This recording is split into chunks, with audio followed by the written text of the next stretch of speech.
राहुल गांधी आणि मल्लिकार्जुन खरगे आज महाराष्ट्र दौऱ्यावर येत आहेत। सांगलीमध्ये पतंगराव कदम यांच्या पुतळ्याचं अनावरण सोहळा पार पडणार आहे। पवारांसह मवियाचे बडे नेते कार्यक्रमाला उपस्थित राहतील। सांगलीमधल्या कार्यक्रमाआधी राहुल गांधी आणि खरगे नांदेडला जाणार आहेत। दिवंगत खासदार वसंतराव चव्हाण यांच्या कुटुंबियांची सांत्वनपर भेट त्यांच्याकडून घेतली जाईल। थेट जाणार आहोत सांगलीमध्ये। प्रदीप कापसे आमचे प्रतिनिधी आमच्या सोबत आहेत। प्रदीप, पतंगराव कदम यांच्या पुतळ्याचं अनावरण आज होत आहे, कशा पद्धतीने तयारी करण्यात आली आहे?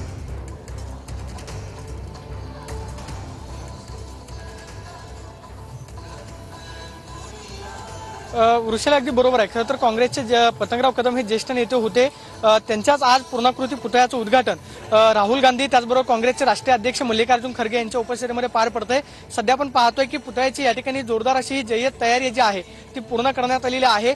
राहुल गांधी बरोबर 11 वाजता याच ठिकाणी सोनेरा कारखाना स्थळावरती दाखल होतील। सध्या आपण पाहतोय की सुरक्षेच्या कारणास्तव बीडीडीएस पथकाकडून संपूर्ण परिसरामध्ये पाहणी जी आहे ती केली जाते।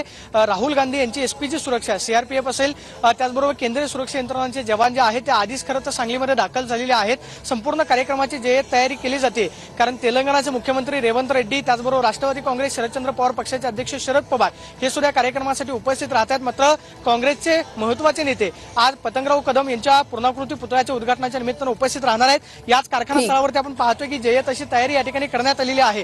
दुसऱ्या बाजूला पतंगराव कदम यांच्या 50 वर्षांच्या कारकिर्दीमध्ये त्यांनी घेतलेल्या खरं तर निर्णयाचं फोटोंचं प्रदर्शन जे आहे ते सुद्धा लावण्यात आलेलं आहे आणि या ठिकाणी जय्यत अशी तयारी आपल्याला कारखाना स्थळावरती पाहायला मिळते।